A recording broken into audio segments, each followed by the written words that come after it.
ਇਹ ਨਾ ਆਖੀਨ ਬਹਿਨ ਇਕੱਠੇ ਹੋਏ, एक जोत दोई मूर्ति धन फिर कही है सोए। गुरबाणी दी ये तुक्या आपां सारियां ने ही सुनी है।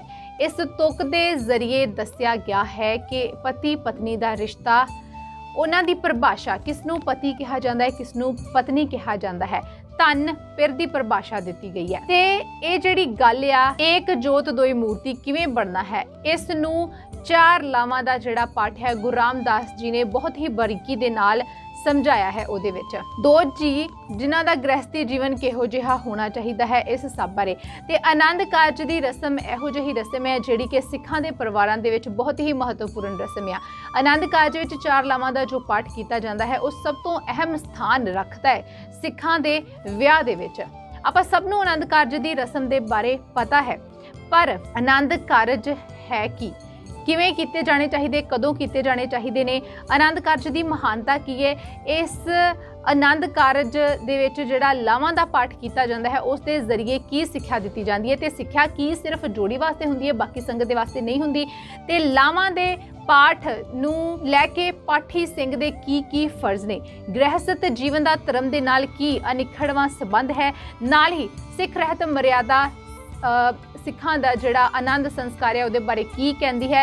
इहदे नाल ही एक बेहद जरूरी गल कि जिहड़ियां वाधू दीयां रस्मां सिखां दे विआहां दे विच धक्के दे नाल पाईयां जा रहीआं ने दूजे धर्मां तो लिया के ओह की ने, उन्हां तो भी तुहानूं सुचेत करांगे अज दी इस वीडियो दे विच। सो इस करके तुसीं इस वीडियो नूं अखीर तक जरूर देखना, एक बहुत ही महत्वपूर्ण यह विषय है, हर एक सिख नूं वीडियो देखनी बहुत जरूरी है। आपां सब नूं पता है कि सिखां दे विआहां दे विच जां सिखां दा जिहड़ा विआह आ, एक सिख बच्चे ते बच्ची दा आनंद कारज तो बिना उसनूं संपूर्ण नहीं मन्निया जाता। होर तुसीं जिन्ने मर्जी रस्म रिवाज कर लो, किसी होर धर्म के अनुसार विआह कर लो, पर सिख सिखणी दे विआह नूं नहीं मन्निया जा सकता जिन्ना चिर उन्हां दा आनंद कारज नहीं हुंदा। गुरु रामदास साहिब पातशाह जी ने चार लावां दा पाठ जिहड़ा आ इह दित्ता आ। आनंद कारज की रीत उन्हां दे वल्लों चलाई गई है। सूही राग जिसनूं कि मिलाप दा राग कहा गया है, 773 अंग दे उपर ये बाणी दर्ज है। गुरु रामदास जी ने इस रीत नूं चला के सिखां नूं एक बहुत वड्डा तोहफा दिता। ओह किवें, इस बारे आपां अगे गल करांगे कि ये जिहड़ी बाणी है ये सिर्फ इत्थों की कहंदी है कि सिर्फ जोड़ी तक ही सीमित आ। लावां दे पाठ जरिए जिथे इसनूं पढ़ के सुना के जोड़ी नूं उन्हां दे फर्ज, उन्हां दे कर्म दृढ़ करवाए जांदे ने, उत्थे ही ये पूरी संगत के वास्ते भी बाणी हुंदी है। क्योंकि आप अक्सर अजकल के विआहां दे विच देखते हाँ कि बाकी सारा विआह तो बड़ी शानो शौकत दे नाल हुम हुआ के सारे उत्थे पुजदे ने, देखते हैं, पर लावां दा जदों पाठ हुंदा है, जदों आनंद कारज हुंदे ने, बहुत ही थोड़े जने उत्थे जांदे ने। चलो जे जांदे भी ने तां उत्थे संगत नूं इह हुंदा है कि सिर्फ जोड़ी दे वास्ते ये पाठ हो रहा है, साडे वास्ते नहीं है, असीं सुण के इहनूं की करना है। वो बाकी दे रस्म रिवाजां दे वल ध्यान दे दिंदे ने, ऐ कर लो कुड़ी मुंडे नूं, ऐ कर लो, उन्हां नूं सिखाउंदे रहिंदे ने। पर जरूरी ये हुंदा है कि आनंद कारज विआह दे विच सब तो महत्वपूर्ण रस्म है, इस करके इस नूं बड़े ध्यान दे नाल सुनना समझना ते जीवन दे विच इन्हां जो की कहंदी गुरबाणी उसनूं लियाउणा चाहिदा है। लावां दा पाठ जिहड़ा है सिर्फ जोड़ी तक ही सीमित नहीं है, जिन्हां दा विआह उन्हां तक ही नहीं बल्कि जिन्नी संगत उत्थे बैठी हुंदी सब दे वास्ते जरूरी है। जवान तो लैके बजुर्ग तक नाल संबंध है लावां दे पाठ दा। सो हर किसी वास्ते ये बाणी जिहड़ी सुननी है उन्नी ही जरूरी है जिन्नी के जोड़ी दे वास्ते। लावां दे पाठ दे विच जिद्दां आपां आनंद कारज की गल कर रहे हैं कि आनंद कारज जरूरी क्यों है। आनंद कारज एक जोड़ी वास्ते जरूरी इस करके है कि आनंद कारज के जरिए गुरु साहिब खुद आप उन्हां दे विच बैठ के उन्हां दे रिश्ते नूं पक्का कर रहे हुंदे ने। गुरु ग्रंथ साहिब जी महाराज की हजूरी दे विच जदों विआह हुंदा है, लावां दा पाठ हुंदा है, वो लावां लैंदे ने ते नाल ही उन्होंने आशीर्वाद लेना हुंदा है गुरु साहिब दा कि गृहस्थ जीवन दे विच प्रवेश करन जा रहे हैं ते गुरु साहिब अंग संग होण ते उन्हां नूं जिहड़ा नाम जीवन है उहदे नाल ही उन्हां दी पूरी जीवन यात्रा जिहड़ी है वो संपूर्ण होवे। ते दूजी ते अहम गल कि ये सिर्फ बच्चे बच्ची दा विआह नहीं हो रहा हुंदा, लावां जिहड़ियां आ इह अकाल पुरख दे नाल भी लै रहीआं हुंदियां ने आनंद कारज के समय। वो किवें, क्योंकि आपां गुरबाणी दे विच पढ़दे हाँ इस जग में पुरख एक है होर सगली नार सबाई। पूरी गुरबाणी दे विच इह कहा गया है कि जिहड़ा पुरख आ वो सिर्फ एक अकाल पुरख आ, बाकी जिन्ने असीं इत्थे जीव आ वो सारे नार आ, वो सारे इस्त्री आ, जीव इस्त्री कहा गया है। ते जीव इस्त्री यानी कि लड़की लड़के दोहां ने लावां लैणियां हुंदियां ने अकाल पुरख दे नाल, अकाल पुरख दे नाल उन्हां दा रिश्ता बन रहा हुंदा है। ਸੋ ਆਨੰਦ ਕਾਰਜ ਇੱਕ ਤਰ੍ਹਾਂ ਨਾਲ ਗ੍ਰਹਿਸਥ ਜੀਵਨ ਦੇ ਵਾਸਤੇ ਵੀ ਨੀਂਹ ਬੱਜ ਰਹੀ ਹੁੰਦੀ ਹੈ ਤੇ ਇਹ ਨੀਂਹ ਨੂੰ ਆਪਾਂ ਮਜ਼ਬੂਤ ਕਰਨਾ ਹੁੰਦਾ ਹੈ ਆਨੰਦ ਕਾਰਜ ਦੇ ਸਮੇਂ। ਜਿੰਨੀ ਜ਼ਿਆਦਾ ਇੱਥੇ ਮਜ਼ਬੂਤੀ ਹੋਵੇਗੀ ਉਨਾ ਹੀ ਤੁਹਾਡਾ ਚੰਗਾ ਗ੍ਰਹਿਸਥ ਜੀਵਨ ਜਾਵੇਗਾ। ਆਨੰਦ ਕਾਰਜ ਹੁਣ ਜੇਕਰ ਲਾਂ ਦੀ ਡੈਫੀਨੇਸ਼ਨ ਦੇਖੀ ਜਾਵੇ ਤਾਂ ਲਾਂ ਹੁੰਦੀ ਹੈ ਜਿਸ ਦੇ ਦੋ ਕਿਨਾਰੇ ਹੁੰਦੇ ਨੇ, ਇੱਕ ਸੰਸਾਰ ਦੇ ਨਾਲ ਜੋੜ ਕੇ ਰੱਖਦਾ ਹੈ ਤੇ ਇੱਕ ਕਰਤਾਰ ਦੇ ਨਾਲ ਜੋੜ ਕੇ ਰੱਖਦਾ ਹੈ। ਗ੍ਰਹਿਸਥ ਜੀਵਨ ਦਾ ਮਤਲਬ ਇਹ ਨਹੀਂ ਹੁੰਦਾ ਜਿਵੇਂ ਆਪਾਂ ਪਹਿਲਾਂ ਕਿਹਾ ਹੈ ਕਿ ਧਨ ਫਿਰ ਇਹ ਨਾ ਆਖੀਏ ਬਹਿਨ ਇਕੱਠੇ ਹੋਏ। ਸਰੀਰਕ ਤੌਰ ਤੇ ਤੁਸੀਂ ਇਕੱਠੇ ਬੈਠੇ ਹੋ ਤਾਂ ਉਸਨੂੰ ਧਨ ਫਿਰ ਨਹੀਂ ਕਿਹਾ ਜਾ ਸਕਦਾ। ਉਹਨਾਂ ਦਾ ਮਤਲਬ ਹੁੰਦਾ ਹੈ ਕਿ ਦੋਹਾਂ ਦੇ ਅੰਦਰ ਗਿਆਨ ਦਾ ਵਾਸਤਾ, ਅਕਾਲ ਪੁਰਖ ਖੁਦ ਵਾਸ ਕਰ ਰਿਹਾ ਹੈ। ਉਹਨਾਂ ਦਾ ਗਿਆਨ ਜਿਹੜਾ ਆ ਮਤਲਬ ਅਕਾਲ ਪੁਰਖ ਦੇ ਨਾਲ ਉਹ ਦੋਨੋਂ ਜੁੜੇ ਹੋਏ ਹੋਣੇ ਚਾਹੀਦੇ ਨੇ। ਸੋ ਇਸ ਤਰ੍ਹਾਂ ਜੇਕਰ ਗ੍ਰਹਿਸਥ ਜੀਵਨ ਦੀਆਂ ਪਹਿਲਾਂ ਤੋਂ ਹੀ ਨੀਹਾਂ ਮਜ਼ਬੂਤ ਕਰ ਦਿੱਤੀਆਂ ਜਾਣ ਤਾਂ ਪੂਰੀ ਜ਼ਿੰਦਗੀ ਭਰ ਜਿਹੜਾ ਗ੍ਰਹਿਸਥ ਜੀਵਨ ਆ ਉਹ ਕਦੇ ਨਹੀਂ ਹਿਲ ਸਕਦਾ। ਵੈਸੇ ਤਾਂ ਜੇਕਰ ਆਪਾਂ ਰਹਿਤ ਮਰਿਆਦਾ ਦੇ ਅਨੁਸਾਰ ਗੱਲ ਕਰੀਏ ਤਾਂ ਜਿਸ ਸਿੱਖ ਸਿੱਖਣੀ ਦਾ ਇੱਕ ਵਾਰ ਆਨੰਦ ਕਾਰਜ ਹੋ ਜਾਂਦੇ ਨੇ ਉਹਨਾਂ ਦਾ ਕਦੇ ਵੀ ਤਲਾਕ ਨਹੀਂ ਹੋ ਸਕਦਾ। ਨੀਹਾਂ ਮਜ਼ਬੂਤ ਹੋਣਗੀਆਂ। ਤੁਸੀਂ ਆਨੰਦ ਕਾਰਜ ਦੇ ਸਮੇਂ ਕੀ ਲਾਵਾਂ ਦੀ ਜਿਹੜੀ ਬਾਣੀ ਹੈ ਉਹ ਕੀ ਕਹਿ ਰਹੀ ਹੈ ਤੁਸੀਂ ਧਿਆਨ ਦੇ ਨਾਲ ਉਸਨੂੰ ਸੁਣਿਆ ਹੋਵੇਗਾ, ਸਮਝਿਆ ਹੋਵੇਗਾ, ਆਪਣੇ ਜੀਵਨ ਵਿੱਚ ਢਾਲਿਆ ਹੋਵੇਗਾ ਤਾਂ ਕਦੇ ਵੀ ਤਲਾਕ ਵਰਗੀ ਨੌਬਤ ਨਹੀਂ ਆਵੇਗੀ। ਤੇ ਆਨੰਦ ਕਾਰਜ ਜਿਨ੍ਹਾਂ ਦਾ ਹੋ ਜਾਂਦਾ ਉਹਨਾਂ ਦਾ ਕਦੇ ਤਲਾਕ ਨਹੀਂ ਹੋ ਸਕਦਾ। ਉਹ ਵੱਖਰੀ ਗੱਲ ਹੈ। ਸਿੱਖ ਰਹਿਤ ਮਰਿਆਦਾ ਦੇ ਵਿੱਚ ਇਹ ਚੀਜ਼ ਲਿਖੀ ਹੈ ਕਿ ਜੇਕਰ ਕਿਸੇ ਦਾ ਇੱਕ ਜਿਹੜਾ ਸਾਥੀ ਹੈ ਉਹ ਚੜ੍ਹਾਈ ਕਰ ਗਿਆ, ਉਹ ਨਹੀਂ ਹੈ, ਤਾਂ ਉਹ ਵਿਆਹ ਕਰਾ ਸਕਦਾ ਹੈ ਆਨੰਦ ਰੀਤ ਦੇ ਨਾਲ ਹੀ। ਨਹੀਂ ਤਾਂ ਦੋਹਾਂ ਦੇ ਵਾਸਤੇ ਅਕਾਲ ਪੁਰਖ ਦਾ ਇਹੋ ਹੁਕਮ ਹੈ ਕਿ ਕਿਸੇ ਨੇ ਵੀ ਕਿਸੇ ਹੋਰ ਦੇ ਵੱਲ ਪਰ ਨਾਰੀ ਜਾਂ ਪਰ ਪੁਰਖ ਦੇ ਵੱਲ ਅੱਖ ਚੱਕ ਕੇ ਮਾੜੀ ਨਿਗਾਹ ਦੇ ਨਾਲ ਬਿਲਕੁਲ ਨਹੀਂ ਦੇਖਣਾ। ਇਹ ਦੋਹਾਂ ਵਾਸਤੇ ਹੀ ਹੁਕਮ ਹੈ। ਉੱਥੇ ਹੀ ਨਾਲ ਦੀ ਨਾਲ ਇਹ ਵੀ ਦੱਸਿਆ ਜਾਂਦਾ ਹੈ ਕਿ ਗ੍ਰਹਿਸਥ ਜੀਵਨ ਦੇ ਨਾਲ ਨਾਲ ਮਨੁੱਖਾ ਜੀਵਨ ਨੂੰ ਵੀ ਸਫਲ ਬਣਾਉਣਾ ਹੈ। ਪਵਿੱਤਰ ਤੇ ਗੁਰਮੁਖ ਜੀਵਨ ਜਿਹੜਾ ਆ ਗੁਰਸਿੱਖੀ ਵਾਲਾ ਜੀਵਨ ਉਸ ਨੂੰ ਬਤੀਤ ਕਰਨਾ ਹੈ। ਹੁਣ ਗੱਲ ਕਰਦੇ ਹਾਂ ਕਿ ਆਨੰਦ ਕਾਰਜ ਕਿਵੇਂ ਹੋਣੇ ਚਾਹੀਦੇ ਨੇ, ਕਦੋਂ ਹੋਣੇ ਚਾਹੀਦੇ ਨੇ। ਪਹਿਲੀ ਗੱਲ ਤੇ ਅੱਜ ਕੱਲ੍ਹ ਦੇ ਵਿਆਹਾਂ ਦੇ ਵਿੱਚ ਬਹੁਤ ਹੀ ਕੁਰੀਤੀਆਂ ਆ ਗਈਆਂ ਨੇ। ਆਪਾਂ ਜਦੋਂ ਪੁਰਾਣੇ ਸਮਿਆਂ ਦੇ ਵੱਲ ਦੇਖੀਏ, ਜਿੱਦਾਂ ਗੁਰੂ ਸਾਹਿਬ ਨੇ ਆਨੰਦ ਦੀ ਰੀਤ ਚਲਾਈ ਸੀ ਤਾਂ ਜਿਹੜੇ ਆਨੰਦ ਕਾਰਜ ਆ ਇਹ ਅੰਮ੍ਰਿਤ ਵੇਲੇ ਹੋਇਆ ਕਰਦੇ ਸੀ ਸੂਰਜ ਚੜ੍ਹਨ ਤੋਂ ਪਹਿਲਾਂ। ਉਸ ਤੋਂ ਬਾਅਦ ਆਪਾਂ ਵੇਖਿਆ ਕਿ 12 ਵਜੇ ਤੋਂ ਪਹਿਲਾਂ ਕਰਨ ਲੱਗੇ। ਪਰ ਅੱਜ ਕੱਲ੍ਹ ਨੌਬਤ ਇਹੋ ਜਿਹੀ ਆ ਗਈ ਹੈ ਕਿ ਕੋਈ ਸਮਾਂ ਹੀ ਨਹੀਂ ਹੈ। ਵਿਆਹ ਦੇ ਵਿੱਚ ਸਾਰਾ ਐਂਟਰਟੇਨਮੈਂਟ ਹੁੰਦਾ ਆ, ਸਾਰੇ ਆਪੋ ਆਪਣੇ ਚਾਅ ਕੀਤੇ ਜਾਂਦੇ ਨੇ, ਰਸਮ ਰੀਤਾਂ ਕੀਤੀਆਂ ਜਾਂਦੀਆਂ ਨੇ, ਪਤਾ ਨਹੀਂ ਕਿੱਥੋਂ ਲਿਆ ਕੇ ਵਿੱਚ ਵਾੜੀਆਂ ਹੋਈਆਂ ਨੇ। ਤੇ ਜਿਹੜੀ ਆਨੰਦ ਕਾਰਜ ਦੀ ਮਹੱਤਵਪੂਰਨ ਰੀਤ ਆ ਉਸ ਨੂੰ ਪਿੱਛੇ ਦੇ ਪਿੱਛੇ ਪਾਉਂਦੇ ਰਹਿੰਦੇ ਆ ਕਿ ਜਦੋਂ ਸਾਰੀਆਂ ਰਸਮਾਂ ਕਰਕੇ ਟਾਈਮ ਲੱਗੇਗਾ 2 ਵਜੇ ਜਾ ਕੇ ਆਨੰਦ ਕਾਰਜ ਕਰਕੇ ਆ ਜਾਵਾਂਗੇ। ਸਿਰਫ ਇੱਕ ਫਾਰਮੈਲਿਟੀ ਬਣਾ ਦਿੱਤਾ ਗਿਆ ਹੈ। ਬਾਕੀ ਰਸਮਾਂ ਵਿੱਚ ਲਿਆ ਕੇ ਆਨੰਦ ਦੀ ਰਸਮ ਜਿਹੜੀ ਹੈ ਰੀਤ ਆ ਉਸ ਨੂੰ ਅਣਗੌਲਿਆ ਕੀਤਾ ਜਾ ਰਿਹਾ ਹੈ, ਉਸ ਨੂੰ ਬਾਹਰ ਧੱਕਿਆ ਜਾ ਰਿਹਾ ਹੈ। ਸੋ ਇਹ ਜਿਹੜੀ ਬਹੁਤ ਹੀ ਮਾੜੀ ਗੱਲ ਹੈ। ਇਸੇ ਕਰਕੇ ਅੱਜ ਕੱਲ੍ਹ ਰਿਸ਼ਤੇ ਟੁੱਟਣ ਵਰਗੀਆਂ ਨੌਬਤਾਂ ਆ ਰਹੀਆਂ ਨੇ। ਆਨੰਦ ਕਾਰਜ ਦੀ ਜਿਹੜੀ ਰੀਤ ਹੈ ਇਹ ਸਭ ਤੋਂ ਪਹਿਲਾਂ ਹੋਣੀ ਚਾਹੀਦੀ ਹੈ। ਤੇ ਇਸ ਬਾਬਤ ਤੁਹਾਨੂੰ ਦੱਸ ਦਿੰਦੇ ਹਾਂ ਜਾਣਕਾਰੀ ਵਾਸਤੇ ਕਿ ਪੰਥ ਰਤਨ ਗਿਆਨੀ ਸੰਤ ਸਿੰਘ ਮਸਕੀਨ ਜੀ ਇਹ ਗੱਲ ਕਹਿਣ ਤੇ ਮਜਬੂਰ ਹੋ ਗਏ ਸੀ। ਵਿਆਹਾਂ ਦੇ ਵਿੱਚ ਅੱਜ ਕੱਲ੍ਹ ਜੋ ਕੁਝ ਚੱਲਦਾ ਹੈ, ਭੰਗੜੇ ਪੈਂਦੇ ਨੇ, ਨਾਚ ਗਾਣੇ ਹੁੰਦੇ ਨੇ, ਉਹ ਵੀ ਸ਼ਰਾਬ ਪੀ ਕੇ ਗੰਦੇ ਗਾਣਿਆਂ ਦੇ ਉੱਪਰ। ਤੇ ਉਹਨਾਂ ਨੇ ਇਹ ਕਹਿਣ ਤੇ ਉਹ ਮਜਬੂਰ ਹੋ ਗਏ ਸੀ ਕਿ ਜਦੋਂ ਬਰਾਤੀ ਆਉਂਦੇ ਨੇ, ਜਦੋਂ ਗੁਰਮੁਖ ਪਿਆਰੇ ਆਉਂਦੇ ਨੇ, ਉਹਨਾਂ ਵਾਸਤੇ ਇਹ ਕਹਿ ਕੇ ਉਹਨਾਂ ਨੂੰ ਸਤਿਕਾਰਿਆ ਜਾਂਦਾ ਸੀ, ਉਹਨਾਂ ਦਾ ਆਦਰ ਸਨਮਾਨ ਕੀਤਾ ਜਾਂਦਾ ਸੀ ਕਿ ਹਮ ਘਰ ਸਾਜਨ ਆਏ। ਪਰ ਅੱਜ ਕੱਲ੍ਹ ਜਿਵੇਂ ਸ਼ਰਾਬਾਂ ਪਹਿਲਾਂ ਹੀ ਪੀ ਲਈਆਂ ਜਾਂਦੀਆਂ ਨੇ ਵਿਆਹ ਵਾਲੇ ਦਿਨ ਸਵੇਰ ਨੂੰ ਹੀ, ਤੇ ਫਿਰ ਭੰਗੜੇ ਪਾਉਂਦੇ ਨੇ, ਪੱਗਾਂ ਜਿਹੜੀਆਂ ਖੁੱਲ੍ਹ ਕੇ ਗਲਾਂ ਵਿੱਚ ਪਈਆਂ ਹੁੰਦੀਆਂ ਨੇ, ਉਹ ਉਹਨਾਂ ਪਿਆਰੇ ਗੁਰਮੁਖ ਸੱਜਣਾ ਨੂੰ ਮਤਲਬ ਭੂਤਨ ਕਹਿਣ ਤੇ ਮਜਬੂਰ ਹੋ ਗਏ ਸੀ ਕਿ ਭੂਤਨੇ ਨੇ, ਭੂਤਨਿਆਂ ਦੇ ਰੂਪ ਦੇ ਵਿੱਚ ਇਹ ਇੱਕ ਧੀ ਨੂੰ ਵਿਆਹਣ ਜਾਂਦੇ ਨੇ। ਇੰਨਾ ਜ਼ਿਆਦਾ ਮਾਹੌਲ ਜਿਹੜਾ ਅੱਜ ਕੱਲ੍ਹ ਵਿਆਹਾਂ ਦਾ ਖਰਾਬ ਹੋ ਚੁੱਕਿਆ ਹੈ।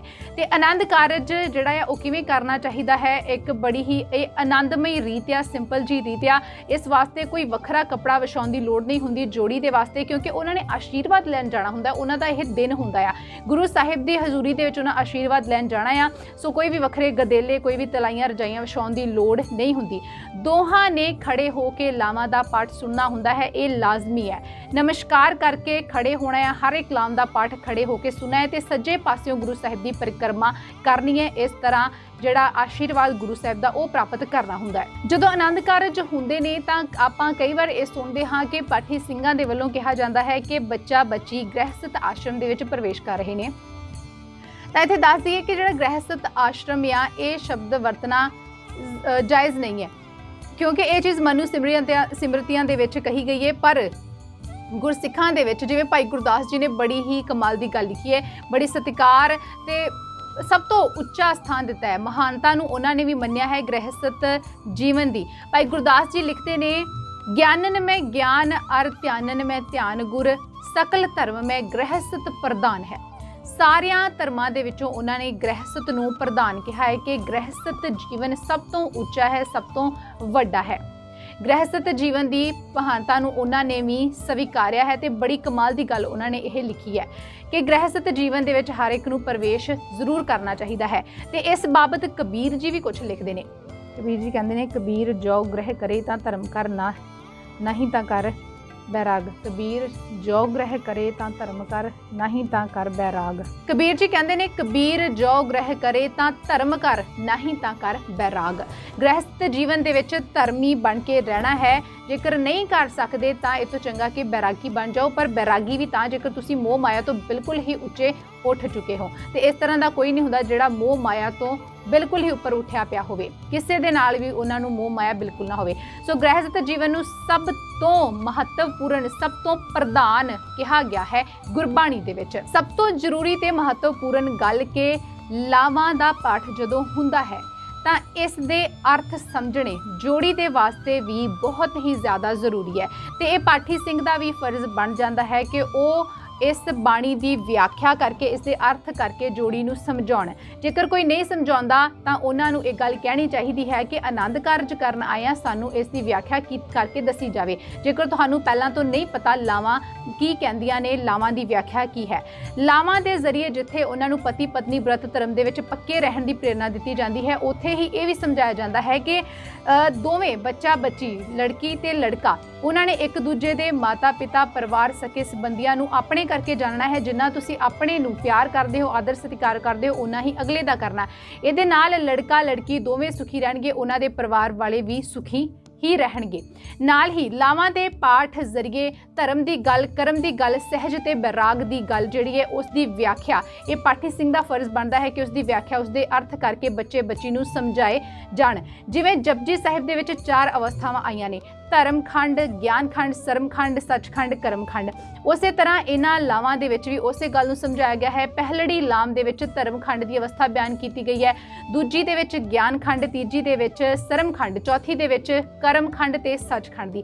ਕਿ ਧਾਰਮਿਕ ਜੀਵਨ ਜਿਹੜਾ ਆ ਗ੍ਰਹਿਸਤ ਦੇ ਨਾਲ ਨਾਲ ਧਾਰਮਿਕ ਜੀਵਨ ਵੀ ਤਾਂ ਹੈ। ਆਪਾਂ ਧਰਮ ਨੂੰ ਨਾਲ ਲੈ ਕੇ ਚੱਲਣਾ ਹੈ, ਅਕਾਲ ਪੁਰਖ ਨੂੰ ਨਾਲ ਲੈ ਕੇ ਚੱਲਣਾ ਹੈ, ਅਕਾਲ ਪੁਰਖ ਦਾ ਸਾਡੇ ਅੰਦਰ ਵਾਸਾ ਹੈ ਕਿ ਧਰਮੀ ਬਣ ਕੇ ਸਹਿਜ ਦੀ ਅਵਸਥਾ ਦੇ ਵਿੱਚ ਕਿਵੇਂ ਪੁੱਜਣਾ ਹੈ, ਇਸ ਚੀਜ਼ ਨੂੰ ਸਮਝਾਇਆ ਗਿਆ ਹੈ। ਇਸ ਕਰਕੇ ਆਨੰਦ ਕਾਰਜ ਇੱਕ ਬਹੁਤ ਹੀ ਮਹੱਤਵਪੂਰਨ ਰੀਤ ਹੈ, ਇਸ ਨੂੰ ਬਾਹਰ ਨਹੀਂ ਕੱਢਿਆ ਜਾ ਸਕਦਾ। ਅਕਾਲ ਪੁਰਖ ਜਿਹੜਾ ਹਮੇਸ਼ਾ ਸਾਡੇ ਅੰਗ ਸੰਗ ਹੈ, ਇੱਕ ਪਲ ਸਾਡੇ ਤੋਂ ਦੂਰ ਨਹੀਂ, ਸਾਡਾ ਉਹਦੇ ਨਾਲ ਮਿਲਾਪ ਹੋ ਰਿਹਾ ਹੁੰਦਾ ਹੈ ਤੇ ਉਹਨੂੰ ਪਾ ਕੇ ਹੀ ਅਸੀਂ ਸਹਿਜ ਅਵਸਥਾ ਦੇ ਵਿੱਚ ਕਿੱਦਾਂ ਆਪੜਨਾ ਹੈ, ਇਹ ਸਮਝਾਇਆ ਜਾਂਦਾ ਹੈ।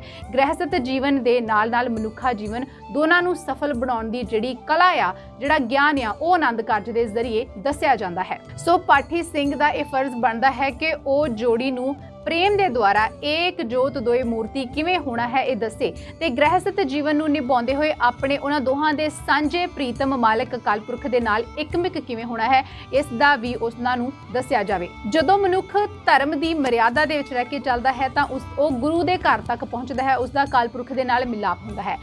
ਅੱਜ ਕੱਲ੍ਹ ਦੇ ਵਿਆਹਾਂ ਦੇ ਵਿੱਚ ਜਿਹੜੀਆਂ ਵਾਧੂ ਰਸਮਾਂ ਆ ਗਈਆਂ ਨੇ, ਸਿੱਖ ਧਰਮ ਦੇ ਵਿੱਚ ਜੋ ਆਨੰਦ ਸੰਸਕਾਰ ਦੀ ਰੀਤ ਹੈ ਉਹ ਸਿੱਖ ਰਹਿਤ ਮਰਿਆਦਾ ਦੇ ਵਿੱਚ ਸਾਨੂੰ ਸਾਰੀ ਦੱਸੀ ਗਈ ਹੈ। ਸੋ ਉਹ ਜਿਹੜੇ ਆਨੰਦ ਸੰਸਕਾਰ ਦੇ ਸਿਰਲੇਖ ਹੇਠ ਸਿੱਖ ਰਹਿਤ ਮਰਿਆਦਾ ਦੀ ਕਿਤਾਬ ਦੇ ਵਿੱਚ ਦੱਸਿਆ ਗਿਆ, ਉਹ ਹਰ ਇੱਕ ਨੂੰ ਜ਼ਰੂਰ ਪੜ੍ਹਨਾ ਚਾਹੀਦਾ ਹੈ ਕਿ ਕਿਹੜੀਆਂ ਗੱਲਾਂ ਉਹਦੇ ਵਿੱਚ ਕਹੀਆਂ ਗਈਆਂ ਹੈ। ਜਾਤ ਪਾਤ ਦਾ ਵਿਤਕਰਾ ਨਹੀਂ ਹੋਣਾ ਚਾਹੀਦਾ, ਕੋਈ ਜਿਹੜੇ ਰੰਗ ਦਾ ਵੀ ਨਹੀਂ ਹੋਣਾ ਚਾਹੀਦਾ ਤੇ ਕੋਈ ਦਿਨਾਂ ਨੂੰ ਲੈ ਕੇ, ਵਾਰਾਂ ਨੂੰ ਲੈ ਕੇ ਕੋਈ ਵੀ ਵਿਚਾਰ ਵਟਾਂਦਰੇ ਜਿਹੜੇ ਆ ਵਹਿਮ ਭਰਮ ਉਹ ਨਹੀਂ ਕਰਨੇ ਚਾਹੀਦੇ। ਦੋਹਾਂ ਪਰਿਵਾਰਾਂ ਦਾ ਜਿਹੜਾ ਵੀ ਬਣਦਾ ਆ ਕਿ ਆਹ ਦਿਨ ਰੱਖ ਲਓ ਸਲਾਹ ਦੇ ਨਾਲ, ਉਹ ਰੱਖ ਲੈਣਾ ਚਾਹੀਦਾ ਹੈ। ਇਸ ਤੋਂ ਬਿਨਾਂ ਸਿਹਰੇ ਬਣਨੇ, ਗਾਨੇ ਬਣਨੇ ਜਾਂ ਫਿਰ ਸ਼ਰਾਬਾਂ, ਨਾਚ ਗਾਣੇ, ਵੇਸਵਾ ਦਾ ਨਾਚ, ਇਹ ਸਭ ਕੁਝ ਰਹਿਤ ਮਰਿਆਦਾ ਦੇ ਵਿੱਚ ਲਿਖਿਆ ਗਿਆ ਹੈ ਤੇ ਇਹ ਸਭ ਕੁਝ ਅੱਜ ਸਾਡੇ ਵਿਆਹਾਂ ਦੇ ਵਿੱਚ ਹੋ ਰਿਹਾ ਹੈ। ਵੇਸਵਾਵਾਂ ਦਾ ਨਾਚ, ਸ਼ਰਾਬ ਗਾਣੇ ਤੋਂ ਬਿਨਾਂ ਜਿਹੜੇ ਵਿਆਹ ਆ ਸਿੱਖਾਂ ਦੇ, ਉਹ ਵੀ ਇਨਕੰਪਲੀਟ ਮੰਨੇ ਜਾਂਦੇ ਨੇ। ਸੋ ਜੇਕਰ ਨੀਹਾਂ ਹੀ ਕਮਜ਼ੋਰ ਹੋਣਗੀਆਂ, ਨੀਹਾਂ ਦੇ ਵਿੱਚ ਆਪਾਂ ਸ਼ਰਾਬਾਂ, ਮੀਟ, ਨਾਚ ਗਾਣੇ ਪਰੋਸਾਂਗੇ ਤਾਂ ਗ੍ਰਹਿਸਥ ਜੀਵਨ ਅੱਗੇ ਵੀ ਉਹੋ ਜਿਹਾ ਹੀ ਨਿਭੇਗਾ। ਇਹ ਤੋਂ ਬਿਨਾਂ ਹੋਰ ਜਿਹੜੀਆਂ ਵਾਧੂ ਦੀਆਂ ਰਸਮਾਂ ਆ ਚੁੱਕੀਆਂ ਨੇ, ਸਿੱਖ ਧਰਮ ਦੇ ਵਿੱਚ ਤਾਂ ਆਨੰਦ ਕਾਰਜ ਦੀ ਰੀਤ ਸਭ ਤੋਂ ਮਹੱਤਵਪੂਰਨ ਹੈ।